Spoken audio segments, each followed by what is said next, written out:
To whom it may concern. I need to share something that has been troubling me. My girlfriend, Megan, frequently had her sister, Hannah, over, and things always seemed to go awry when the two of them were together.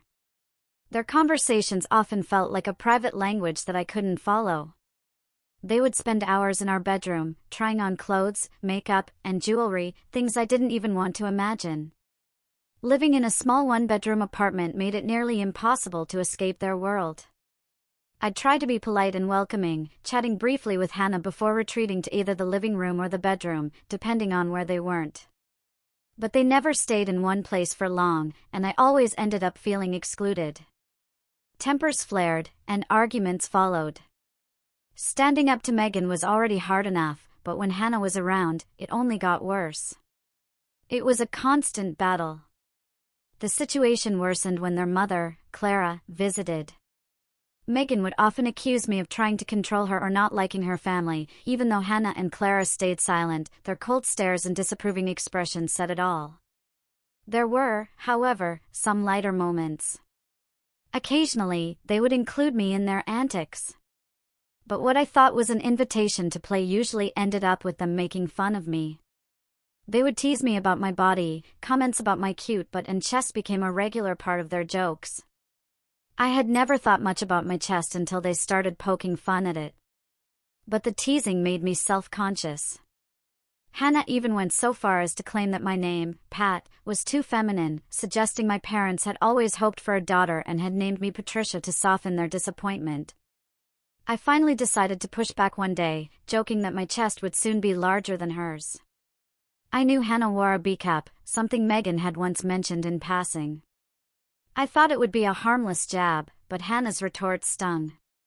She made a comment about me trying on one of her bras to see if it would fit, which made me regret even speaking up.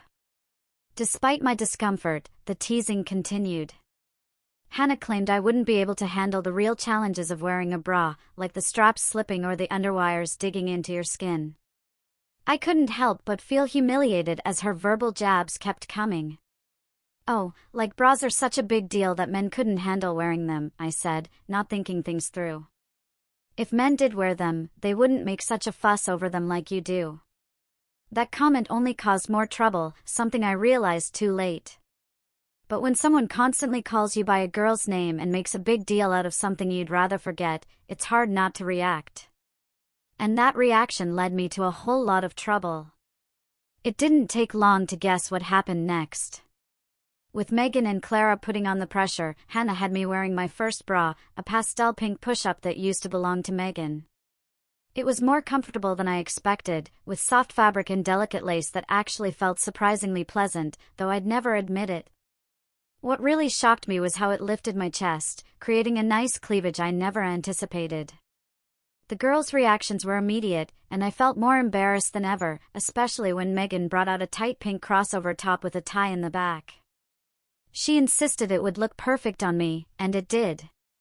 Adding a necklace that gently framed my neckline and clip-on earrings, I couldn't help but think that maybe Patricia was a more fitting name for the person looking back at me in the mirror. Even my jeans didn't seem out of place with the outfit, though they didn't stay on for long. Soon they were replaced with a pair of Megan's silky panties. I had always admired how they looked on her but never imagined wearing them myself. To my surprise, Megan adjusted them so that they fit snugly, which made everything feel so much more surprising. Hannah then helped me adjust my posture, showing me how to hold my stomach and to accentuate my cute feminine figure, which was so different from anything I had known before. I was in disbelief at how easily a man could be transformed to look feminine, and surprisingly, how comfortable it felt. The pantyhose felt like a second skin, and the half-slip brushed against my legs in a way I hadn't expected. The girls even managed to find a pair of shoes that fit, and as I stood in my 4-inch sandals, I didn't question it.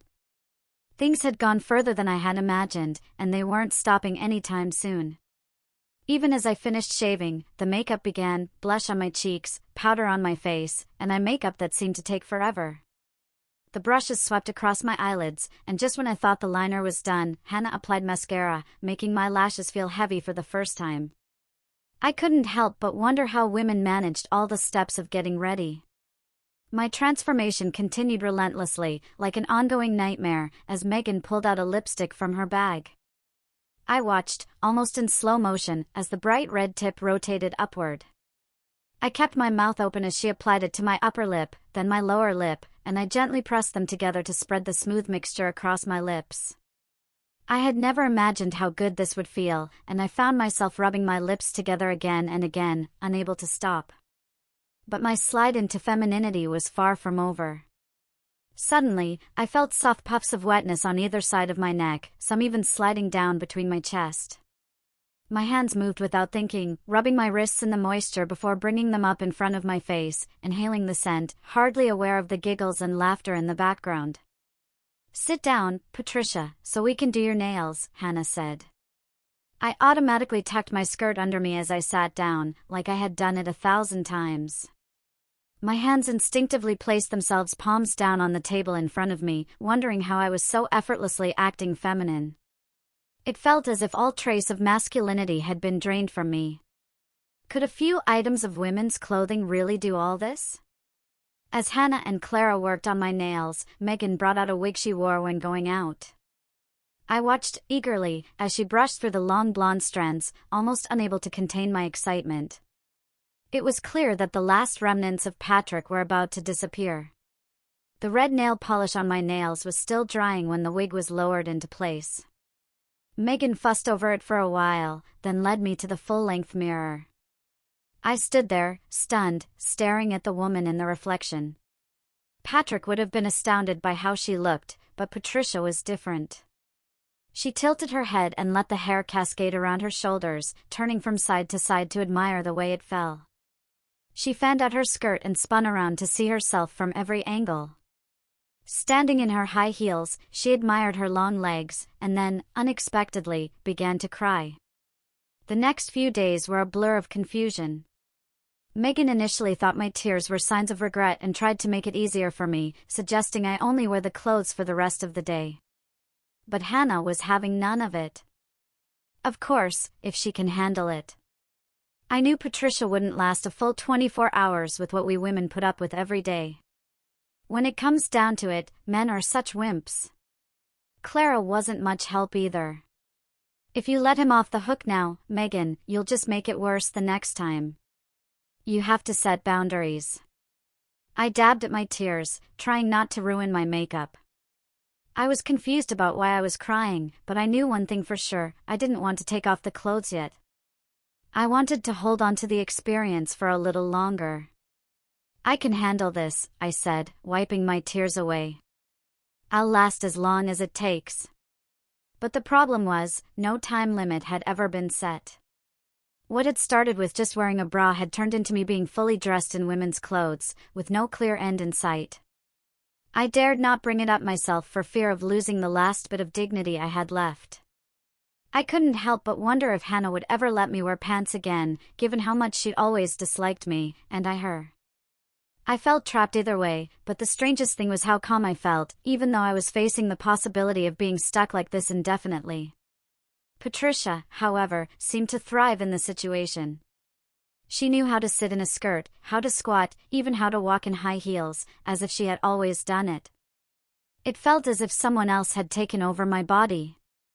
The other girls saw my new demeanor as me putting on a brave face, which allowed me to embrace my femininity without feeling self-conscious.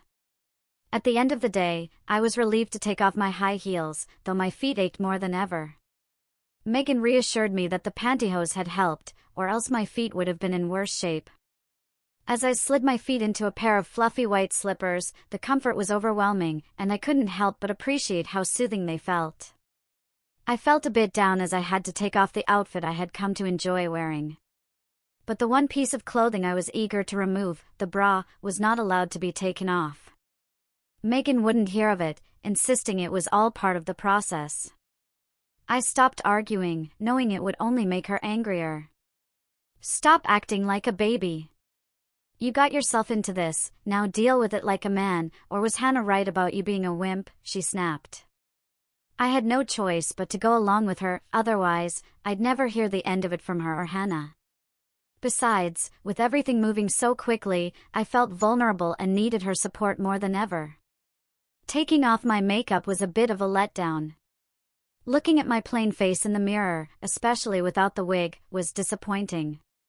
The one thing that stayed with me, though, was the sweet scent of my perfume, lingering even as I woke the next morning.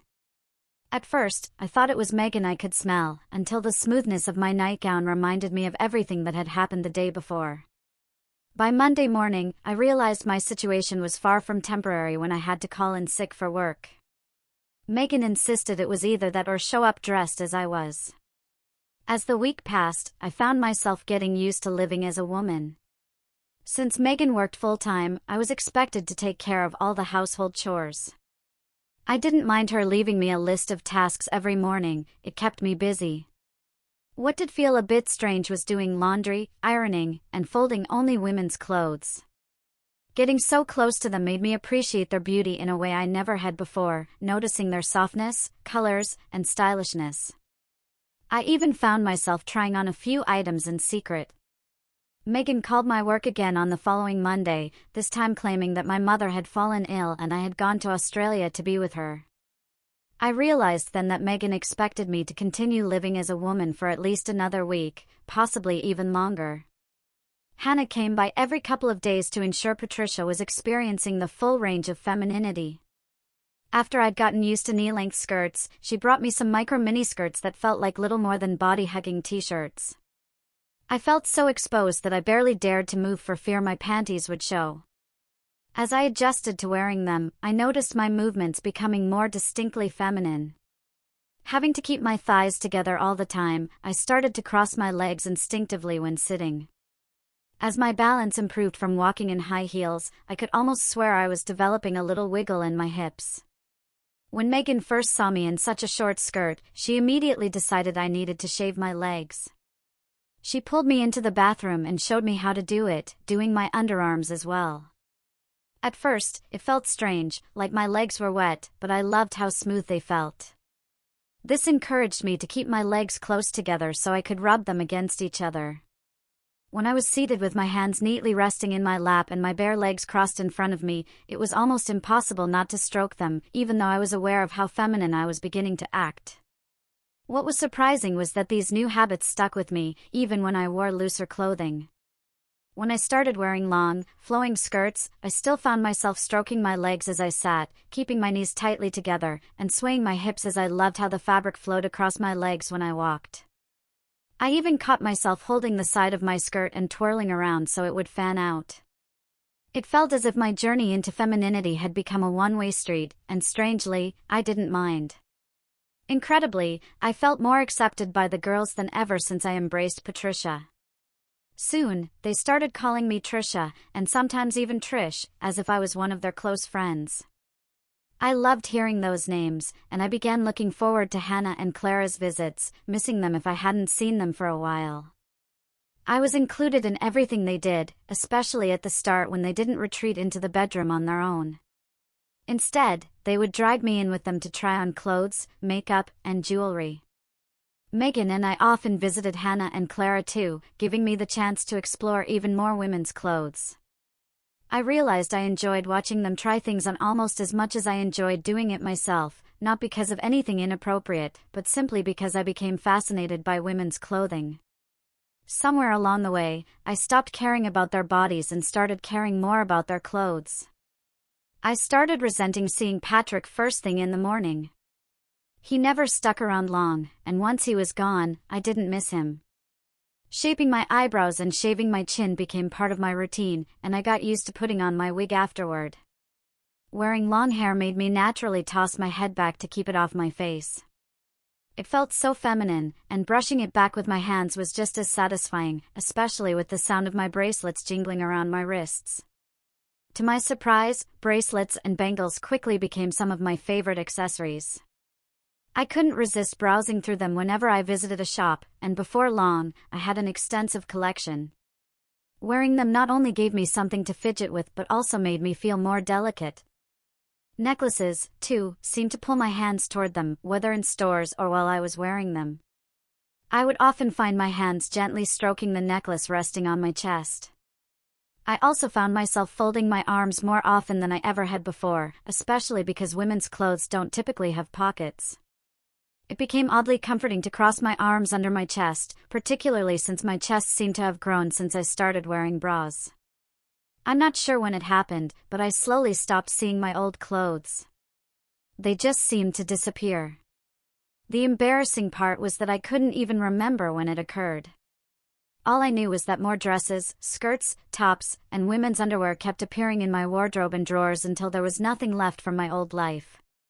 Then, women's pants started showing up. I never thought wearing pants could feel so feminine. Even though they were cut differently and made from fabrics not typically found in men's clothing, when I wore a pair of regular jeans, they made my hips look rounder and my thighs feel tighter. I thought they were just a slimmer fit. Paired with short tops, they took on a completely new look. The strangest part of wearing pants was that even the plainest ones always reminded me I was wearing women's panties underneath. The same feeling applied to tees and shirts. Sure, the girls called them different names, tees, tops, blouses, and having to button them differently was a constant reminder of how much I was crossing the gender line. But the most unsettling part was knowing I was always wearing a bra beneath them. I could feel it, see it, and it completely reshaped how I saw myself. Wearing women's underwear, somehow, made me feel like a woman through and through. The pants took on a completely new meaning when I wore them with high heels. Not to mention how they looked with a crop top that showed off my midriff and the stud in my belly button. The girls had convinced me to get it done while I was getting my ears pierced. I loved wearing a variety of earrings, especially the dangling ones that swayed with every tilt of my head. But what surprised me was how feminine I felt from something as subtle as a stud in a spot I had never even thought about before. There was a time when I would have worried about how to explain these changes to my colleagues at work. But as weeks turned into months and the story Megan had crafted continued to evolve, it became clear that neither she, Hannah, nor Clara had any intention of letting me return to work, at least not as I once was. First, the story went, Pat's mother passed away, and he needs to stay for her funeral. Then, Pat's father is struggling, so he can't leave him in such a delicate state. Finally, Pat's decided to stay indefinitely, so you might as well consider this his resignation and settle his final pay. His cousin, Patricia, will pick it up and any remaining belongings of his. When I heard indefinitely, I felt a cold shiver run through me. The words resignation and final pay sent a panic through me. But it was she'll come around herself that really set me off. Surely Megan didn't mean to force me to face my colleagues as Tricia? That would be the ultimate humiliation. Then whatever else of his that still remains kept ringing in my mind. At that moment, I realized I hadn't seen anything belonging to Pat in weeks. I couldn't believe I hadn't even noticed when or where all my old things had disappeared to. Not only was I expected to collect Pat's final pay, but whatever else of his that still remains was a reference to the last remnants of my old life. Tricia's visit that day was memorable for more reasons than one. I was terrified, of course, but Megan left me with no choice. Nervous as I was stunned that none of my former colleagues recognized me, except for the forklift driver, who gave me a couple of awkward wolf whistles. Megan had reassured me that even my dead mother wouldn't recognize me now, but it wasn't until that moment that I truly grasped just how much I had changed. By then, my chest had outgrown my B-cups, and my walk had naturally adjusted to their movement. My hips had become so rounded that I wondered where all that extra padding had come from.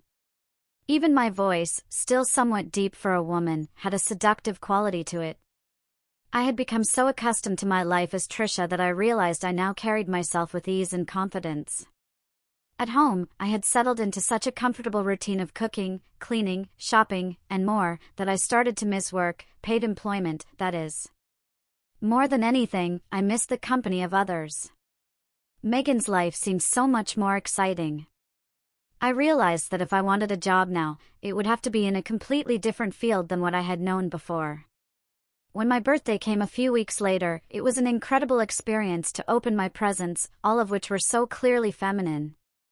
Clara gave me the most beautiful floral dress. I blushed when I opened Hannah's gift, a set of intimate lingerie. But I was completely shocked when I opened Megan's gift, a massive vibrator. "No girl should be without one," she said. Before I could say anything, the lights were turned off and a cake appeared.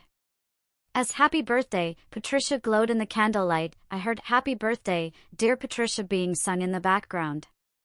I eagerly made my wish and blew out the candles, slipping into a dreamy state. I always thought that keeping your wish secret was the key to making it come true, but Megan put an entirely different spin on it. As the smoke from the blown-out candles curled into the air, she declared that if she could guess my wish, it would be fait accompli, and my wish would be sealed forever. "I bet you wished," she began. No one had to say another word. The redness creeping across my face gave away everything. Megan and Hannah squealed with excitement like schoolgirls, and even Clara looked more satisfied than I had ever seen her. "Go on, Tricia," Clara urged. "Say it out loud. You can do it." With more and more encouragement from all of them, I finally gave in and blurted out the truth. "Okay. You're right. I admit it. I want to remain as Patricia forever." And just like that, the girls made me repeat it, over and over, louder and louder. Soon, we were all skipping around the room, singing like schoolgirls. "I want to be Patricia. I want to be a girl. I want to be Patricia. More than anything in the world." It was at that moment I realized something I had tried so hard not to think about, that the reason my clothes, especially my shoes, had always fit so perfectly was that I had been entrapped by the girls. It wasn't even Hannah's idea, it was Megan's. She had become so frustrated with my attitude toward Hannah and Clara that she vowed to teach me a lesson, enlisting their help to force me to experience what it was like to be a girl. What shocked me, however, was that Megan had been secretly slipping hormone supplements into my breakfast muesli. By the time I wore my first bra, I had already been taking them for nearly a year. That's how my chest had grown so large. But the most shocking revelation was that even after realizing that my masculinity had been permanently altered, short of chest reduction surgery, by this cruel trick, I decided to continue with the hormone treatment, fully intending to seek reassignment surgery. I had come to enjoy living as a woman so much that I wanted to take it all the way.